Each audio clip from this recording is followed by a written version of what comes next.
Lecture 2 introduction of LSM और डब्ल्यूएसएम। इससे पहले वाले लेक्चर में हमने पढ़ा था डिजाइन मेथड ऑफ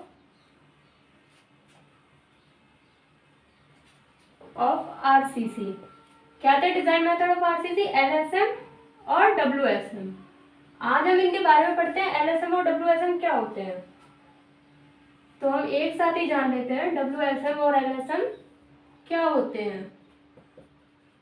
डब्ल्यूएसएम इसको बोलते हैं, फुल फॉर्म क्या थी इसकी? Working stress method.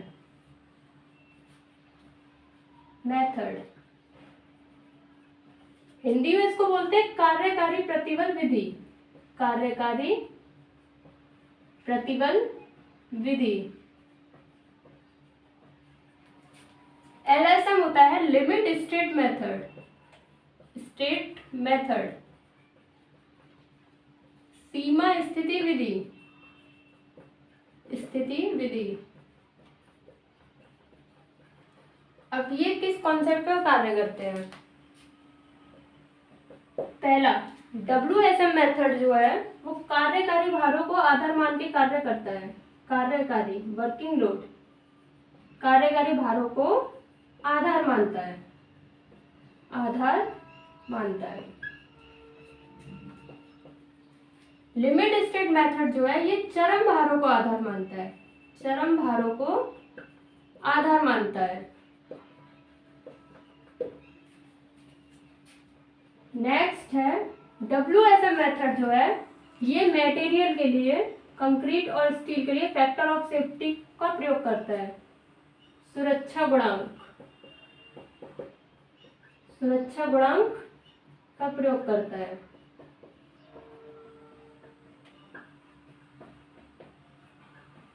डब्ल्यूएसएम मेथड में कंक्रीट के लिए जो फैक्टर ऑफ सेफ्टी लिया गया है वो लिया गया है 3 और स्टील के लिए लिया गया है 1.78।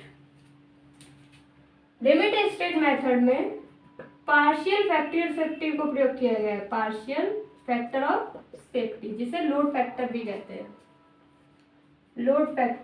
हैं।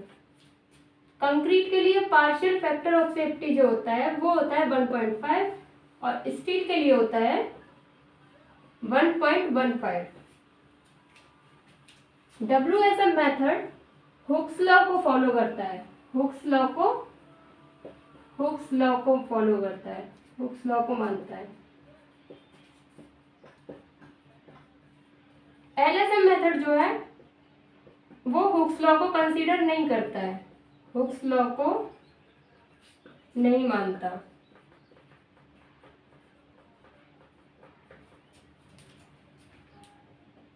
डब्ल्यूएसएम मेथड में जो कंक्रीट होती है, कंक्रीट इलास्टिक स्टेट में होती है।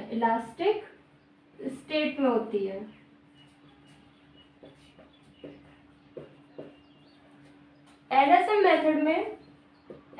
मेथड में कंक्रीट जो है वो पहले तो इलास्टिक होती है। कंक्रीट पहले इलास्टिक में होती है पर फेल होने से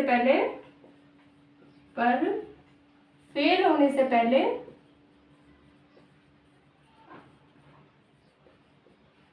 प्लास्टिक स्टेट में आ जाती है।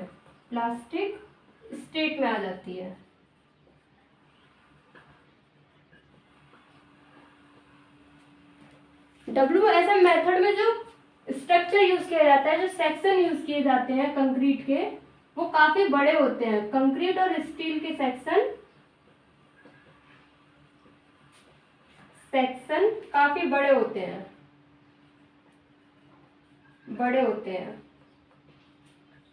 पर इसमें ऐसा कुछ नहीं है। एलएसएम में जो भी सेक्शन होता है वो इकोनॉमिकल होता है। अब ये क्वेश्चन आपको देखने से पता चल रहा होगा ये डब्ल्यूएसएम और एलएसएम में डिफरेंस भी है। तो ये जो क्वेश्चन है डिफरेंस बिटवीन डब्ल्यूएसएम और एलएसएम, ये बीटी यूपी में थ्योरी क्वेश्चन पूछा जाता है, मोस्ट इंपोर्टेंट है। थ्योरी क्वेश्चन आता है कि एलएसएम मेथड और डब्ल्यूएसएम मेथड में अंतर बताइए। तो अंतर क्या है? ये कार्यकारी भारों को आधार मानता है, ये चरम भारों को आधार मानता है। ये फैक्टर ऑफ सेफ्टी का प्रयोग करता है और ये पार्शियल फैक्टर ऑफ सेफ्टी का प्रयोग करता है। अब कार्यकारी भार होता क्या है, यही हम समझ लेते हैं कि कार्यकारी भार क्या होता है।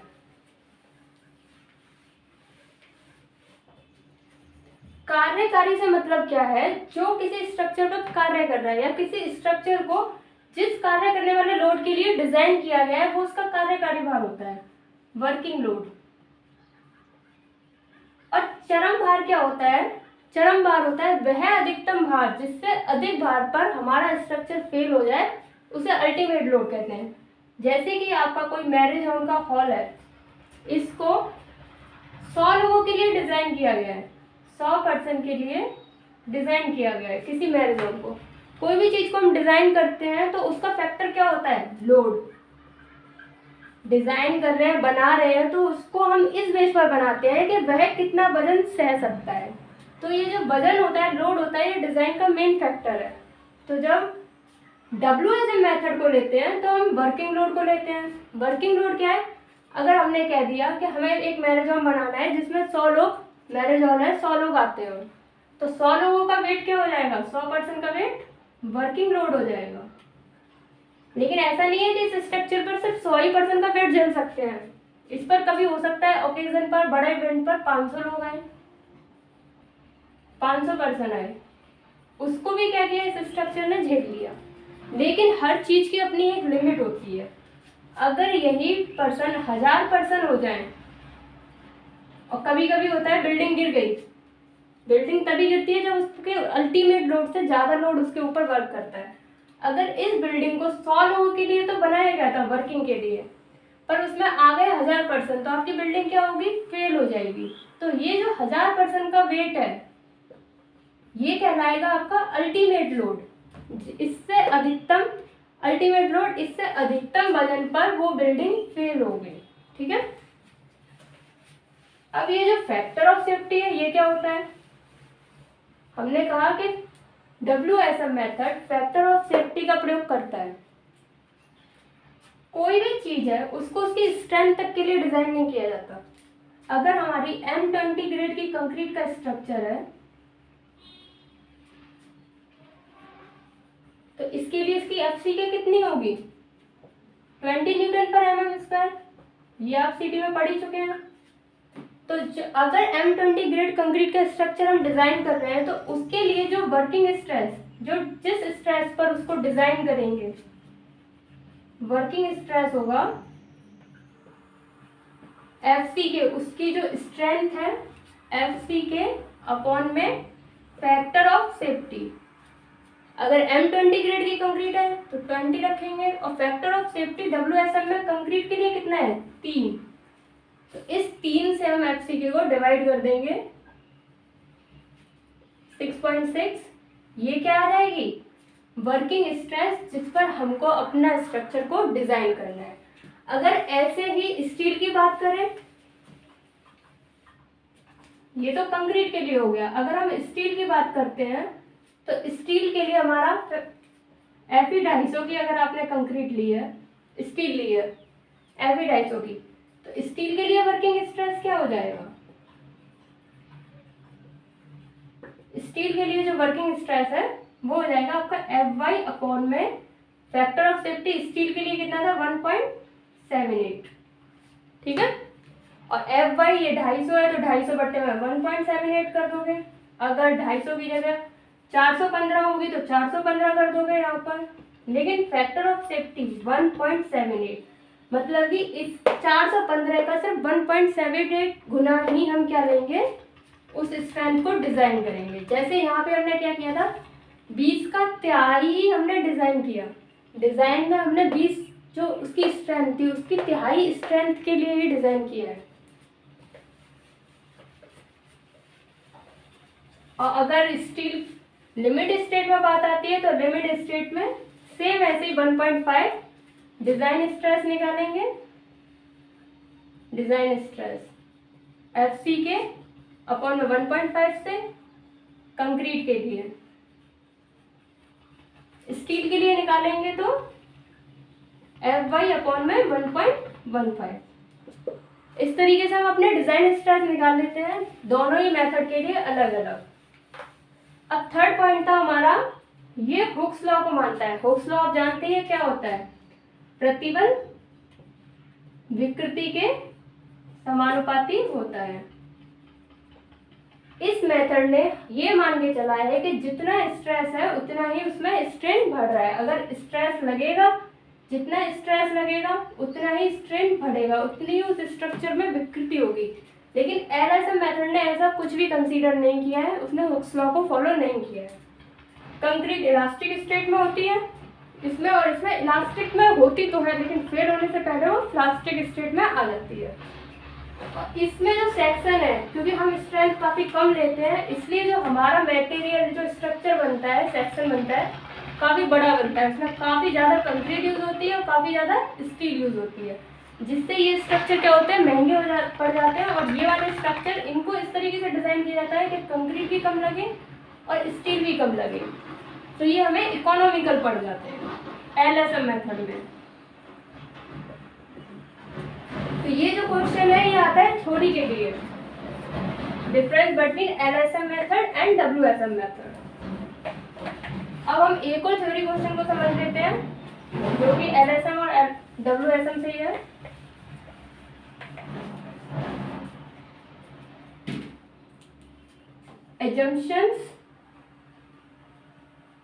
assumptions in WSM method. Her method की अपनी अपनी मान्यताएं होती हैं। किसी भी चीज़ को हम डिज़ाइन कर रहे हैं, किसी मेथड को यूज़ कर रहे हैं, तो उसमें हमने कुछ ना कुछ माना जरूर होता है। तो WSM मेथड की मान्यताएं क्या है, ये थ्योरी के लिए इम्पोर्टेंट क्वेश्चन है, मोस्टली ईयरों में आता ही रहता है नॉर्मल क्वेश्चन। तो जो WSM मेथड के लिए एजम्पशन है, पहला एजम्पशन होता है धरन की काट जो बंकन से पहले समतल है, जो बंकन से पहले समतल है,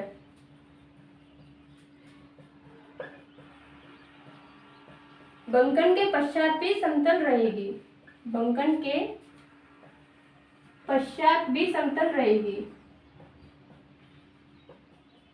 समतल रहेगी। इसका मतलब क्या हुआ, इन्होंने माना है कि जो हमारी बीम का सेक्शन है वो बेंडिंग से पहले प्लेन है और आफ्टर बेंडिंग भी प्लेन रहेगा। अगर हमारी कोई बीम है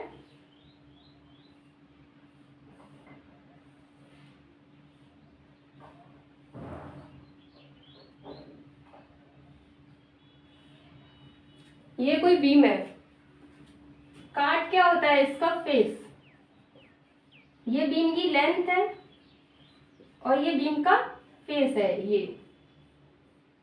तो धरन की काट, बीम का फेस जो बेंडिंग से पहले प्लेन था, ये कैसा है, प्लेन है। वो बेंडिंग के बाद भी क्या रहेगा, प्लेन। अगर इस धरन को हम बेंड कराते हैं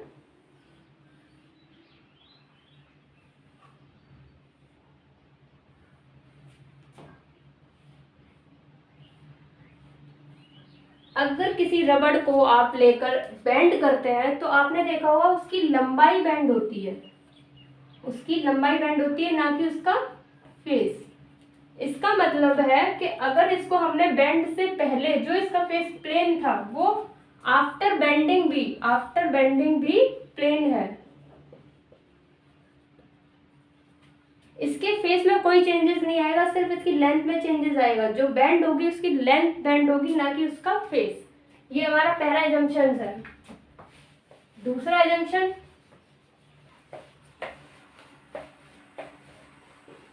जैसे कि अभी बताया था कि WSM मेथड हुक्स लॉ को फॉलो करता है, तो हुक्स लॉ के अकॉर्डिंग जो दूसरा एजम्पशन है, प्रतिबल विकृति के समानुपाती होता है, प्रतिबल विकृति के समानुपाती होता है।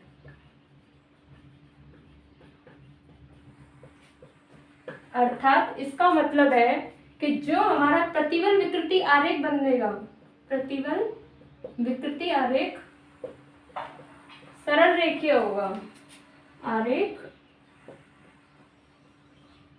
सरल रेखीय होगा। प्रतिबल विकृति आरेख क्या है? अगर कोई बीम का सेक्शन है आपका कंक्रीट का, इसमें रेनफोर्समेंट पड़ा है, तो इसका जो स्ट्रेस स्ट्रेन डायग्राम है वो लीनियर होगा।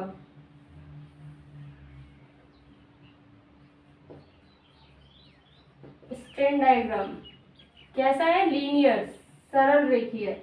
ये जो है डायग्राम सरल रेखीय है, और जो इसका स्ट्रेस डायग्राम होगा वो भी सरल रेखीय होगा। ये सरल रेखीय है।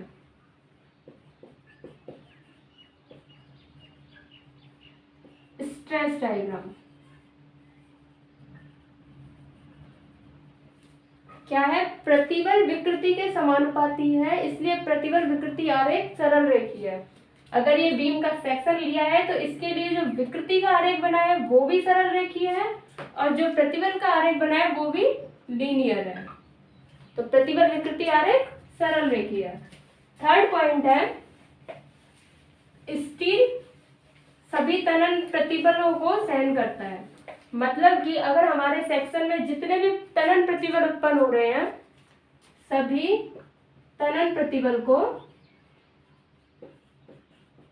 को स्टील सहन करता है।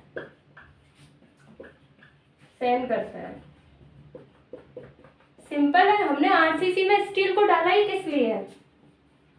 आरसीसी में कंक्रीट के साथ स्टील डालने का उद्देश्य क्या है? टेंशन, सभी टेंशन को सहन करवाना। तो हम ये मान के चलते हैं कि हमारा जो स्ट्रक्चर है, कोई भी स्ट्रक्चर, इस पर जितना भी टेंशन फोर्स आएगा उसको सिर्फ और सिर्फ स्टील सहन करेगा, ना कि कंक्रीट। कंक्रीट सिर्फ संपीड़न बल सहन करेगा, कंक्रीट ओनली कंप्रेशन फोर्सेस को सहन करेगा। फोर्थ एजम्पशन है हमारा कि कंक्रीट और स्टील में बॉन्ड इलास्टिक में प्रॉपर होता है, इसलिए कंक्रीट और स्टील एक मेंबर की तरह वर्क करते हैं। हैं दोनों अलग अलग मटेरियल, कंक्रीट अपने आप में अलग है, स्टील अपने आप में अलग है, पर ये दोनों मिलकर एक चीज बन गए। क्या बन गए? आरसीसी। तो ये एक मेंबर की, अब ये आरसीसी हो गए, ये नहीं कहलाएंगे कि कंक्रीट और स्टील नहीं कहलाएंगे, अभी क्या कहलाएंगे? आरसीसी। एक मेंबर की तरह वर्क कर रहे हैं। हमारा फिफ्थ एजम्पशन है, आरसीसी में WSM मेथड में मॉड्यूलर रेशियो का मान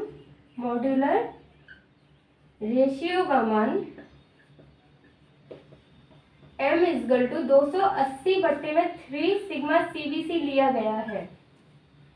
जो हमारा मापांक अनुपात है m, उसका मान 280/3 सिग्मा CBC लिया गया है। m जो होता है वो होता है आपका स्टील और कंक्रीट के इलास्टिक कांस्टेंट का ratio.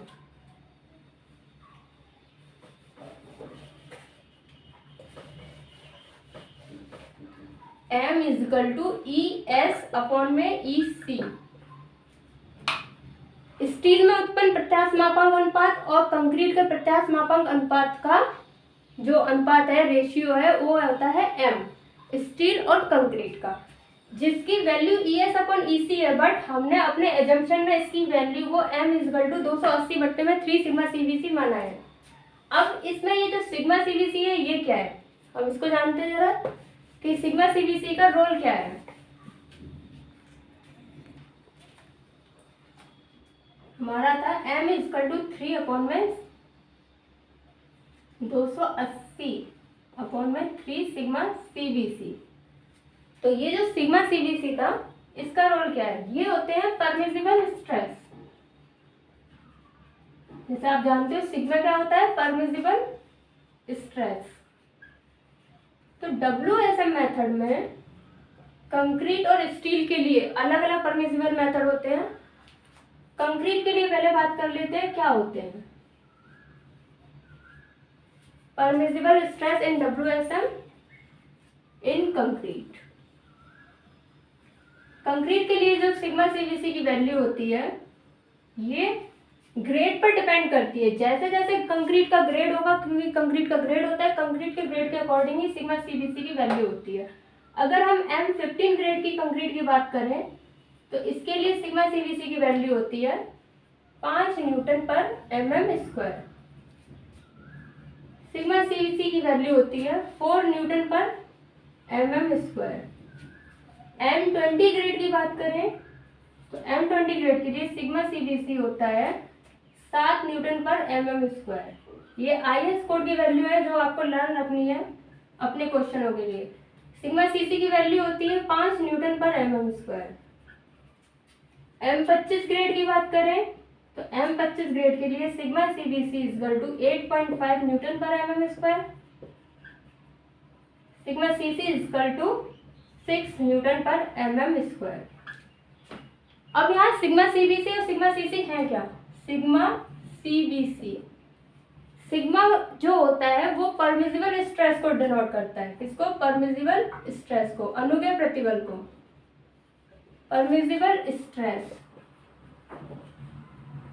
In concrete in bending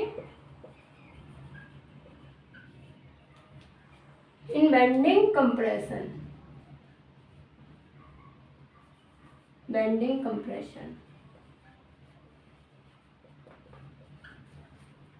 concrete में संपीड़न में नमन अनुग्रह प्रतिबल। Permissible stress in concrete in bending compression. Sigma for permissible stress, C concrete bending compression. ऐसे जो सिग्मा सीसी होता है वो क्या होता है आपका? Sigma permissible stress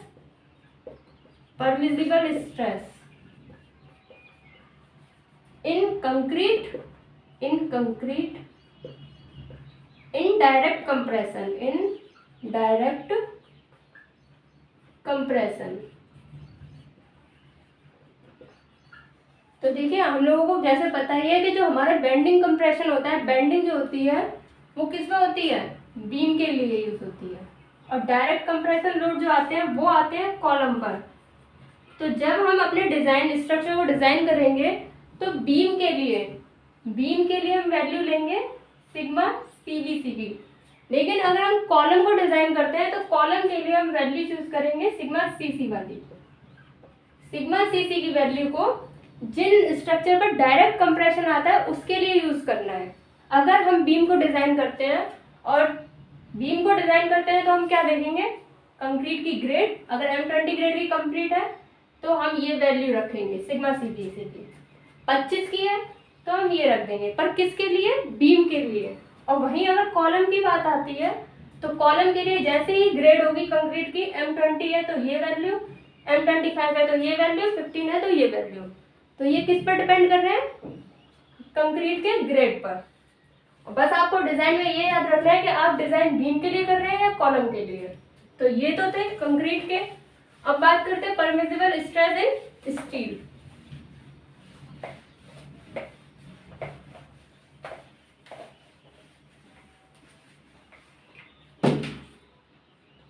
permissible stress in steel in WSM। तो स्टील में की ग्रेड होती है, आप लोगों को पता है स्टील की ग्रेड होती है Fe250, Fe415, Fe500, Fe550। तो हर चीज को उसके ग्रेड के अकॉर्डिंग लिया जाता है। तो अगर Fe250 कंक्रीट स्टील है तो उसके लिए जो सिग्मा ST की वैल्यू होगी वो होगी आपकी 140 न्यूटन पर mm²। सिग्मा SC की वैल्यू होगी 130 न्यूटन पर mm²। 415 के लिए sigma ST equal to 230 newton पर mm²। Sigma SC equal to 190 newton पर mm²। Fe500 ग्रेड की बात करें तो सिग्मा ST को हम निकाल सकते हैं 0.55 Fy से। Fy क्या है? ये Fy ग्रेड की स्ट्रेंथ, तो क्या आ जाएगा? 0.55 इंटू में 500, 275 न्यूटन पर mm²। सिग्मा एस सी आपका वही रहेगा 190 न्यूटन पर mm स्क्वायर। और सिग्मा एस टी और सिग्मा एस सी क्या है? Sigma same permissible stress, sigma S T की बात करें तो permissible stress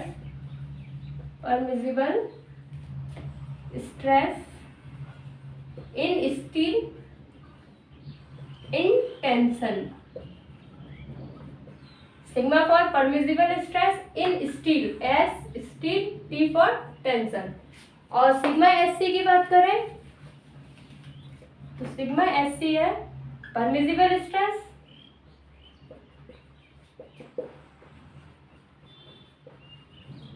S for in steel, C in compression. मतलब कि अगर हमारे टेंशन मेंबर है तो उस टेंशन मेंबर के लिए हम सिग्मा एस टी की वैल्यू यूज करेंगे, और अगर कंप्रेशन मेंबर की बात होती है तो हम सिग्मा एस टी की बात करेंगे। टेंशन मेंबर क्या होता है? Beam, slab etcetera. And sigma S T जो होता है कंप्रेशन मेंबर, कॉलम। क्योंकि हमें पता है हमारे कॉलम पर डायरेक्ट एक्सियल कंप्रेशन आता है। जब कॉलम पर लोड आता है तो वो क्या कर रहा है? इस कॉलम को दबा रहा है। कॉलम पर ऊपर से लोड आएगा, वो इस कॉलम को दबाने की कोशिश कर रहा है। मतलब कि ये क्या है? कंप्रेशन मेंबर है, कंप्रेशन मेंबर। तो अगर कॉलम की बात होती है तो सिग्मा एस टी की वैल्यू, वो भी किसके अकॉर्डिंग? स्टील के ग्रेड के अकॉर्डिंग। Fe 415 का स्टील है तो उसमें कॉलम की में डिजाइन करने के लिए हम ये वैल्यू लेंगे, और Fe 415 ग्रेड के स्टील में अगर बीम को डिजाइन करना है तो स्टील की जो परमिसिबल वैल्यू लेंगे स्ट्रेस की, वो sigma S T equal to 230 newton पर mm स्क्वायर लेंगे।